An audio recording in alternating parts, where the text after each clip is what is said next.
Hello and welcome to the Adventures of LBZ. I am the host, Lance Collins. And if you are new to my channel, please consider hitting the subscribe button. Also, if you like this video, please hit the like button. In today's video, a 2022 Honda Cmx1100 Rebel. This one is in manual and is kind of that root beer color. And if you're new to these PDI videos, I do not use the background audio from work due to privacy reasons and other radios and stuff running in the background. So I just do a voiceover and play some free music off YouTube. What I got here is, this is the PDI setup sheet. I've already gone through it. I just went ahead and reprinted it there because the copy that we have at work has been opened and closed a million times. But I'm going to flip through every page there so that you can see it. If you see a page, you might want to read it or something there. You can always hit the pause button and zoom in or whatnot. But yeah, I'll flip through these pages here slowly and, look and see what's on the pages there and go ahead and get this bike out of its crate. Also keep in mind on these videos, the length of this video is not the length of how long it takes to do the PDI. I've sped up some of the stuff. It still looks like it's going normal speed, but yeah, I've cut and chopped and stuff some sections out. But yeah, everything for the most part as far as the PDI is there, but I have people, in the past, they complain about, oh, well, this is, this is what I'm paying for to get my bike set up, blah, blah, blah. But there's a lot of time that you have to get in there and you got to clean stuff, adjust chains. You might have to, you get them in, every once in a while they have crate damage. There's a whole list of stuff that we have to do to these bikes other than, the sheet that comes from Honda. I also have, our own setup sheet that we have from the shop there to double check and make sure that these bikes when they're leaving are not, there's not something that's going to hurt the customer if they leave the shop there. But yeah, people complain, but you got to pay somebody to put it together or take the crate apart in this case and take the bike out of the crate.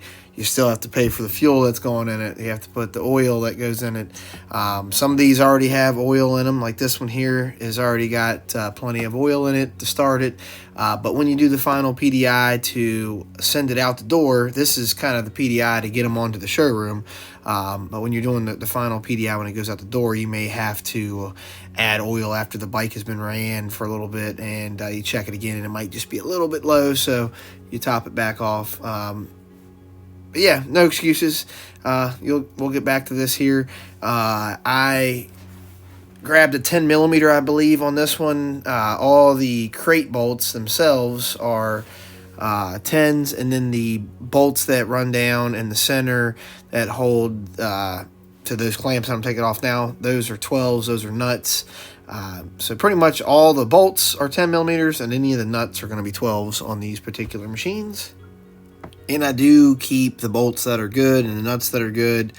You'll see a lot of the times that we'll sweep bolts up off the floor and just throw those away, because a lot of the times the ones on the bottom of the crates, they get put in there sideways, and sometimes even they're just self-tapping screws that they've used, it's gone through, or the tip of it's messed up, so it's not really worth saving. Even some of the top ones you take off a lot of times too. If it gets bumped and whatnot with the fork, it messes them up. So yeah, we recycle what we can. The crates, we take them to the recycling yard and recycle them.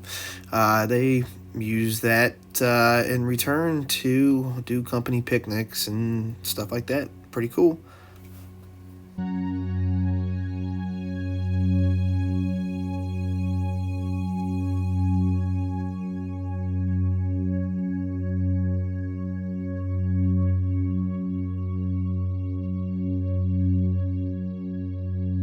And there's not a whole lot as far as installation goes for this bike, unless the customer has already purchased the bike that I'm assembling and they're adding like a windscreen or a different seat, foot pegs, exhaust, that kind of stuff. Then you have a lot of stuff to put on them. But as far as coming out of the crate on this particular 1100, it comes with pretty much everything installed on it. You have to install some mirrors on it, and then you have to take the battery out. The battery's actually underneath the driver's seat, and then there's a tray that covers it. You take the tray out, and then we put it on our charger, let it charge up, and you have to, of course, install it back in there, put the tray back on, put the screws back in the tray. There's another cover that comes in this for the right side of the bike, so you install the right side cover, and then you put the seat back down on there, and there's 2 push pins that you'll install into that, and that's kind of it for as far as installing, out of the crate. You just mainly it's on this setup, it's getting rid of the sharp metal crates so you don't cut yourself with the metal edges or anything, or it falls over and damages a bike, or that's the main thing, is you just got to take your time with that kind of stuff. So I'll go ahead and cut this box open. This is the box of the accessories there, and like I say, it has a side cover. It has a set of mirrors, your owner's manual, a sleeve for the owner's manual, and I'm pretty sure that's pretty much it that's in there.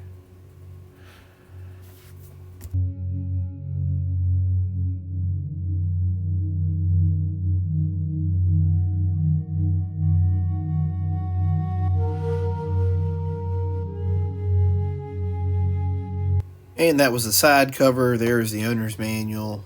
That is your mirrors. And that is the bag that goes around your owner's manual, and another push pin or screw clip. When you're putting them in, you can just push them back down. But yeah, to get them out, you unscrew them. Yeah, I'll go ahead and get rid of this box, get it out of the way, and we'll get back to getting this thing set up.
And you won't see this bike coming out of the crate. I actually have to get a couple other people to help. We actually lift this bike up out of the crate. But due to them being in the video and not wanting to be in the video, you won't see that happen on this one. So yeah, there's a little bit of time there. Unless you have some kind of a hoist, our forklift at this point was actually being used to unload a truck full of bikes, so I didn't have a hoist, so I had to get 3 other people. So there's some more time that people don't see, that you have to stop 3 other people to help you lift the bike up out of the crate, and then those guys are on the clock, so somebody's got to pay somewhere.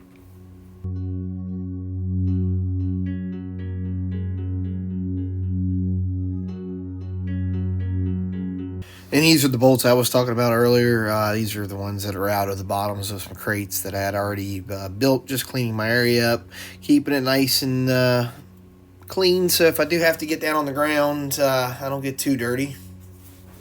Even though the majority of the stuff that you get whenever you're servicing it here, not just here, but it is in general as a technician in the power sports industry, if you're a technician, you'll know. They'll come in filthy. People don't care. There is no shame.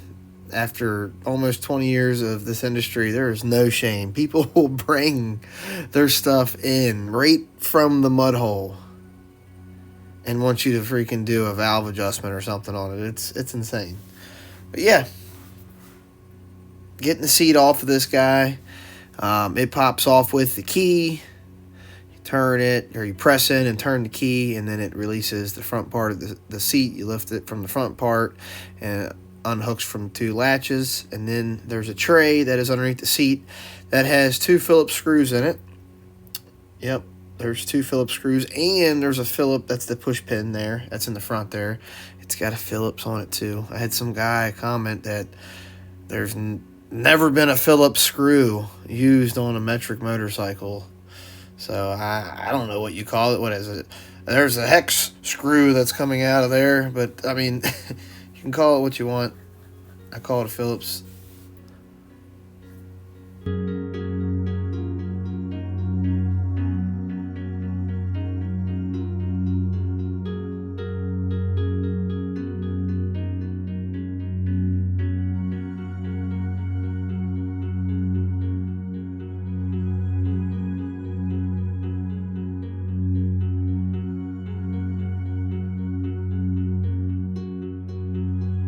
And I'll give you a little bit of personal thought about this bike here while I take the battery out and stuff on it. But I have had a chance to ride these down the road. They are pretty cool. I know they're, on a closed course somewhere. I know they are speed governed to about 99 miles an hour. But yeah, other than that, it's a pretty badass bike. The only thing, if I had one, if I would change the foot pegs on the front of it, man. Like, they're like shin splitters, man.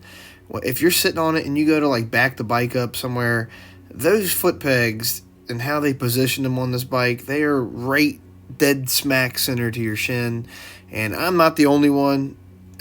Just about everybody that works here that's had to back that one of these things up in the parking spot or something has jammed their shin on the foot peg. So yeah, that's the only thing. I'd probably put them a little further forward.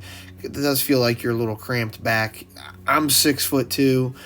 Maybe not for a shorter person. Maybe they're just right for you. I'm not downing Honda in any way. I think the bike is perfect. Out of the box for the average customer, it is an awesome bike. I was just checking the oil in it, and this one is full. But yeah, the bike is a great bike. I don't know what I would change other than just foot peg positioning, and maybe that's just my preference, or a couple people that I know as preference. If you got this thing, you may love the foot pegs on it. You may not want to change anything. But for me, I'm 6'2". I'd want to move them forward just a little bit further. Maybe kind of like a forward control, but not stretched way out there like a chopper or anything. Just a couple more inches forward. But yeah, we'll go ahead and we'll set the air pressure on these tires. I think these were 33 or 33 on this from the swing arm, if I remember right. I may be wrong. Don't stick that. Don't stick to that and do it to yours, but we'll see here what I put on here. Yeah, I think it is 33 and 33 because I'm letting some air back out.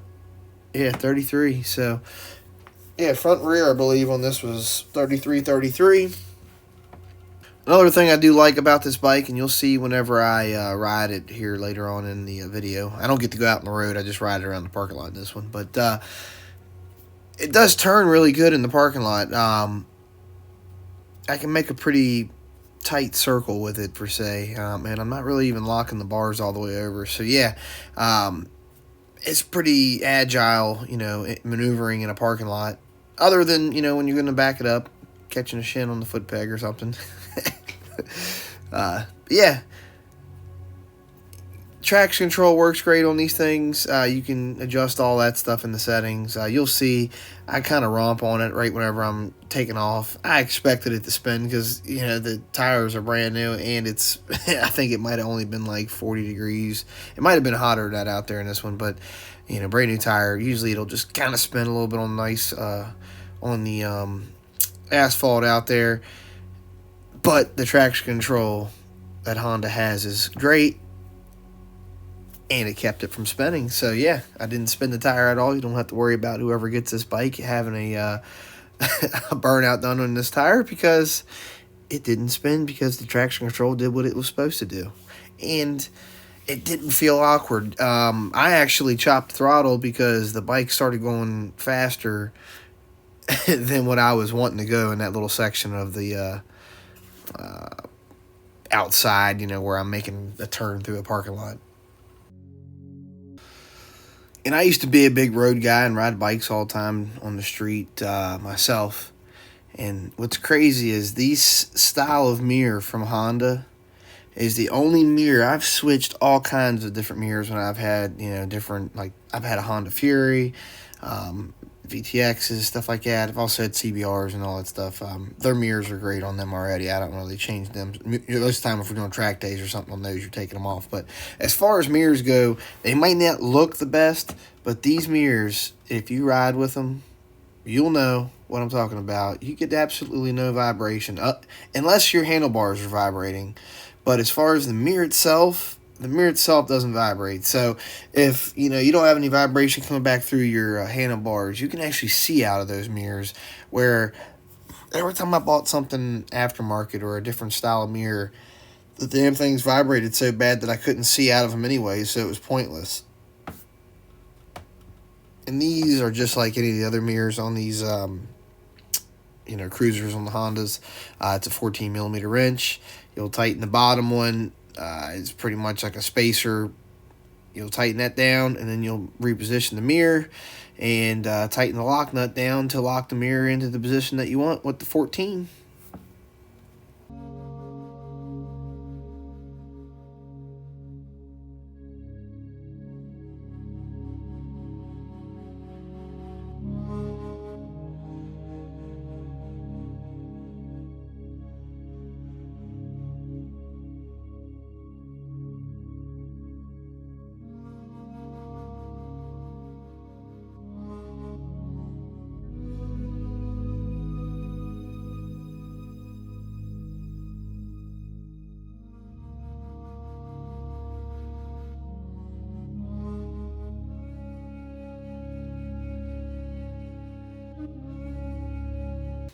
And this cover I was just removing to put the Honda Link connector into where it's supposed to be. And also I was making sure that there wasn't anything out of the ordinary that wasn't supposed to be there. All the fuses, everything's plugged in.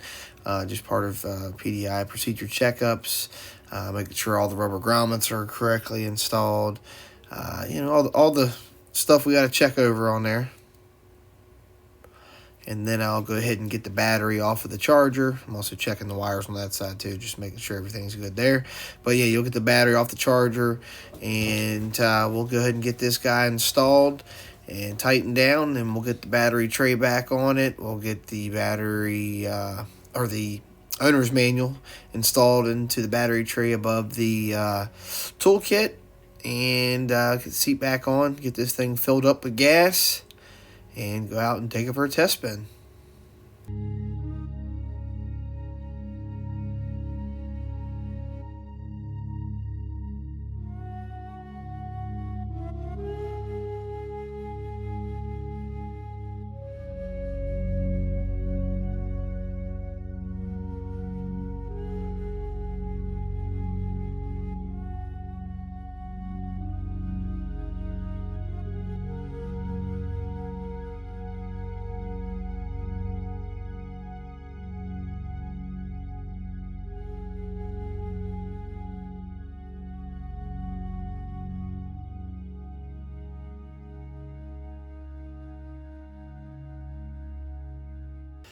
And it's the other thing I think they should have changed. They should have made this battery cable about an inch or two longer, because man, it is a pain in the ass to get that thing to tighten down. You have to pick the battery up and lift it forward, because you won't be able to get it to start on the nut. You'll have to literally pick it up for the negative, which I'm going to have to do now. Rock the battery forward and then get the nut to start. And then you can't really even get like a really short screwdriver in there to get the terminal down. So yeah, if they had made that thing about 2 inches longer, you could get the cable to into a different position so that you could get the screwdriver in there.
And we'll go ahead and install the side cover here and get the push pin into the top part and the push tabs into the rubber. And then I'll go ahead and install the other side, and we'll get to do the same thing. We'll put the little push tab up top in and make sure that they go into the rubber grommets on the other side.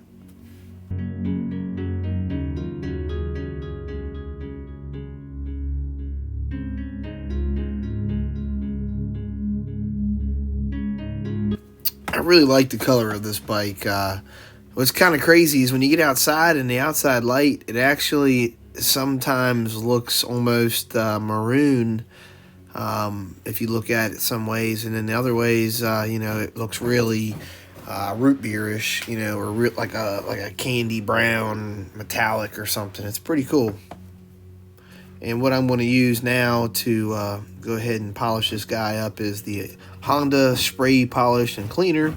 We'll get all this thing wiped down, get the fork legs wipe down, the fenders, anywhere that I had to touch or just looks dirty, before I put it out there in the showroom. I'll go ahead and wipe her down. Sometimes if they're really dirty, we'll take them back there and we will actually spray them down with the Honda, what is that stuff? It's like a Honda cleaner. I can't remember what the name of it is. Honda Bright or something like that. But yeah, we'll mix that up and spray the bikes down and scrub them. Get any of the shipping like Cosmoline stuff or whatever they use nowadays on these bikes, and get them polished up and put on the showroom floor. And we'll go ahead and get some gas in this thing. I think I put 3 gallons in it, and that filled it up right to the right to the actual brim of it there. It was kind of the perfect fill.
Now I'll go ahead and set the time.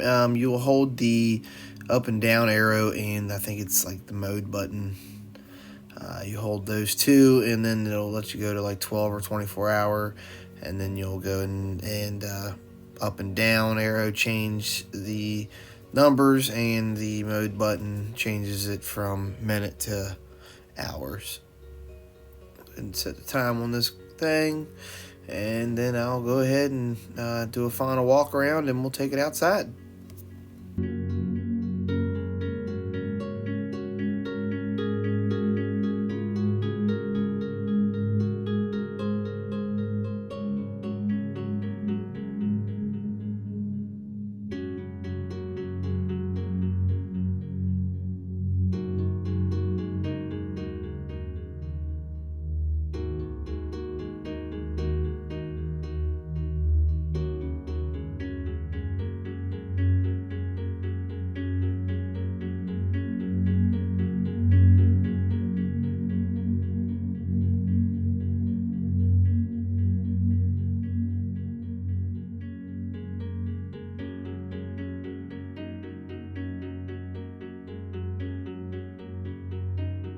All right, this is the 2022 Cmx1100 Rebel. This is in a manual. Not too much has changed other than you know, some new colors.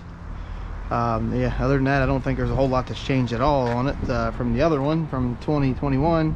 The controls, if you have a manual, are the same. So you got your clutch and your front brake, and then your rear brake is on the right side, and your shifters on the left side, and high beam, low beam, and pass. This will run through menus on your dash there, your horn button, and your turn signal switch, your four ways. And actually, when you turn your key on, your kill switch is the actual start button. This one does also have cruise control. Take it for a quick spin.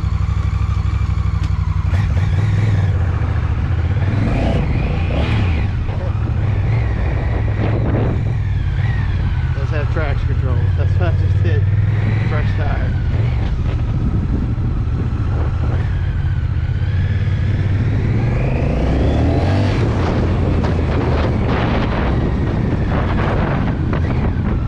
I mean, it's an 1100. It's definitely got a lot of guts. This thing will roll.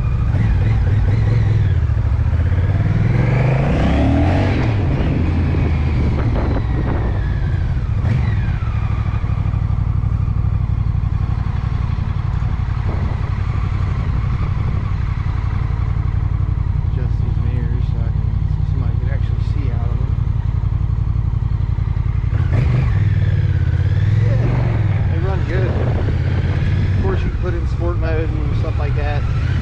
Dash, your selectors here, turn the brightness up, turn the traction control down lower, all that good stuff.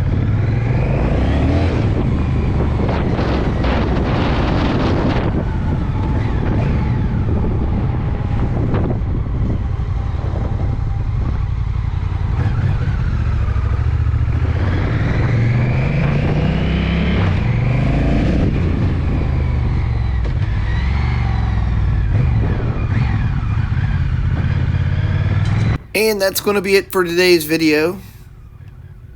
If you liked what you've seen, please hit the like button.